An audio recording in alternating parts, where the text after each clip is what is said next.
नमस्कार दोस्तों, आप सभी का स्वागत है हमारे YouTube channel the knowledge library पर। आज हम लोग जानेंगे जानवरों की आंखों के बारे में। तो आइए सबसे प्रथम हम लोग जानेंगे बिल्ली की आंखों के बारे में।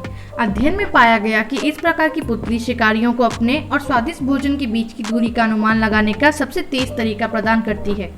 इस दूरी को मापना महत्वपूर्ण है क्योंकि इससे शिकारी को ये तय करने में मदद मिलती है कि उसे अपने शिकार को पकड़ने के लिए कितनी दूर तक छलांग लगाने की जरूरत है। दूसरे नंबर पर है गिरगिट की आंखें। एक गिरगिट प्रत्येक आंख को दूसरे से स्वतंत्र रूप में घुमा सकता है, जिससे जानवर एक साथ दो अलग अलग दिशाओं में पूरे 360 डिग्री दृश्य के साथ देख सकता है। जूम वाले कैमरा के लेंस की तरह गिरगिट अपनी आंखों पर ध्यान केंद्रित कर सकते हैं और जो देख रहे हैं उसे बड़ा कर सकते हैं, जैसा कि लाइफ साइंस ने पहले बताया है। तीसरे नंबर पर है जायंट क्लैम्स। जायंट क्लैम्स बड़े हो सकते हैं, लेकिन उनकी आंखें पिनहोल की आकार की होती है। Proceedings of the Royal Society B journal में प्रकाशित 2003 के एक अध्ययन के अनुसार प्रत्येक क्लैम्प के मांसल आवरण के खुले हिस्से पर कई 100 छोटी आंखें होती हैं। अध्ययन में पाया गया कि जब इनमें से एक क्लैम्प पास में घूमती हुई अंधेरी वस्तुओं का पता लगाता है तो वह अपना आवरण अपने खोल की ओर खींच लेता है। चौथे नंबर पर है केकड़े। केकड़े अपनी आंखें हिलाने में असमर्थ हैं, लेकिन प्राणियों के पास एक उत्कृष्ट दृष्टि क्षेत्र है जो उन्हें शिकारियों और शिकार को पहचानने में मदद करता है। एक अध्ययन के अनुसार फिडलर केकड़े अपने चारों ओर देख सकते हैं। केकड़े के डंठल के शीर्ष पर स्थित नेत्र कोशिकाएं प्रकाश और अंधेरे को देख सकती है, लेकिन सूक्ष्म विवरण को नहीं।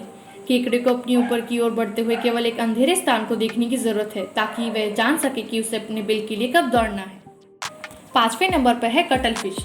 जब कटलफिश तेज रोशनी के संपर्क में आती है तो उसकी पुतली डब्लू जैसी आकृति ले लेती है, लेकिन जब जानवर मंद या गहरे पानी में होता है तो कटलफिश की पुतलियां गोलाकार हो जाती है। ऐसा क्यों होता है?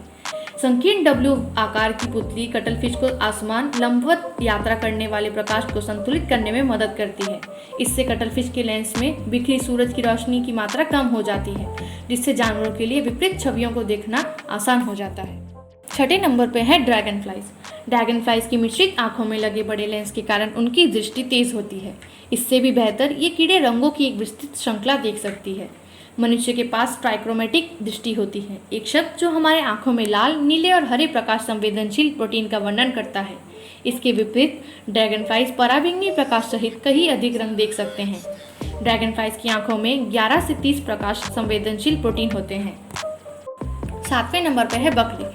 बकरियों की आंखें विशिष्ट आयताकार आकार की होती हैं। बकरी की अजीब आकार की पुतलियां शिकारियों के क्षितिज को स्कैन करने में मदद करती है। आठवें नंबर पर है इंसान। इंसान की आंखें पुराने जमाने के कैमरे की तरह होती हैं, लेकिन प्रकाश की फिल्म पर केंद्रित करने के बजाय आंख का कोर्निया और लेंस प्रकाश को रेटिना पर केंद्रित करते हैं। प्रकाश संवेदनशील प्रोटीन वाले ऊतक जो काले, सफेद और विभिन्न रंगों को संसाधित कर सकते हैं। वह स्थान जहां ऑप्टिक तंत्रिका रेटिना में प्रवेश करती है उसे ब्लाइंड स्पॉट कहा जाता है। 10वें नंबर पे है लीफ टेल गेकोस। इनमें अक्सर पृष्ठभूमि का रंग सोना, चांदी या भूरे रंग से ढका होता है। पुतली की चारों ओर केंद्रित धारियां होती है। जीभ की त्वरित चाट से गेकोस अपने मणि जैसे नेत्र गोलक को साफ करते हैं, जो या तो ढक्कन रहित होती है या स्पष्ट पलकों से ढकी होती है।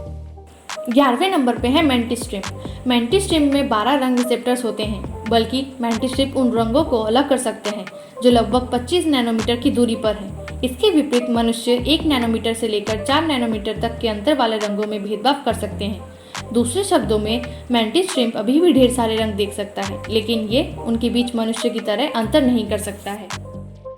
12वें नंबर पे है उल्लू। उल्लू अपनी अद्भुत आंखों के लिए जाने जाते हैं। शिकारी पक्षियों की आंखें ट्यूबुलर दूरबीन जैसी होती हैं, जो रोड कोशिकाओं, फोटोरिसेप्टर कोशिकाओं से भरी होती है, जो काले और सफेद रंगों का अनुभव करती है। ये पक्षियों को धुंधले और रात के घंटों के दौरान शिकार करने में मदद करते हैं। उल्लुओं में टेप्टम ल्यूसिडम भी होता है, एक संरचना जो दृश्य प्रकाश को रेटिना पर वापस लाती है, जिससे जानवरों को रात में देखने में मदद मिलती है। 13वें नंबर पर है टार्सियर्स। टार्सियर्स की आंखें इतनी बड़ी होती है कि प्रत्येक आंख जानवर की मस्तिष्क जितनी बड़ी होती है। इस अजीब विशेषता का एक कारण है, रात्रिचर प्राइमेट रात में नहीं देख सकते, इसलिए जो थोड़ा प्रकाश उपलब्ध है उसे अंदर जाने के लिए इससे बड़ी आंखों की आवश्यकता होती है। 14वें नंबर पे है पेंगुइन्स। पेंगुइन्स के पास असाधारण आंखें होती हैं जो इन्हें पानी के भीतर शिकार करने और जमीन पर खोजबीन करने में मदद करता है। पेंगुइन में चपटा कोर्निया होता है जो मानव कोर्निया की तुलना में प्रकाश को कम अवरोधित करता है। वास्तव में प्रकाश का रेटिना पर केंद्रित करना पेंगुइन के लेंस पर निर्भर है, ना कि जानवर की कोर्निया पर। सौभाग्य से पेंगुइन ऐसा करने के लिए अच्छी तरह से अनुकूलित है। पक्षियों की पलकें साफ होती है, जिन्हें निक्टेटिंग मेम्ब्रेन कहा जाता है, जो पानी के नीचे तैरते समय उनकी आंखों की रक्षा करता है। यह अनुकूलन पेंगुइन को जहां भी जाते हैं वहां देखने में मदद करते हैं। 15वें नंबर पर मगरमच्छ है। बिल्ली की तरह मगरमच्छ भी घात लगाकर हमला करने वाले शिकारी होते हैं, जिसकी पुतलियां वर्टिकल रूप से कटी हुई होती है, जिससे शिकार पर हमला करते समय उसे दूरी मापने में मदद मिलती है। दोनों जानवरों में एक और समानता भी है, दोनों में रात के समय दृष्टि होती है। मगरमच्छ के रेटिना के पीछे परावर्तक प्रतिबिंबित क्रिस्टल की एक परत होती है। दिन के दौरान इन क्रिस्टलों में एक रंग द्रव्य धूप के चश्मे की तरह काम करता है, लेकिन रात में वर्णक कोशिकाएं पीछे हट जाती है, जिससे क्रिस्टल प्रकाश को वापस रेटिना पर प्रतिबिंबित कर पाते हैं, जिससे छवि की ताकत बढ़ जाती है। यह मगरमच्छ को अनिवार्य रूप से अंधेरे में देखने की अनुमति देते हैं।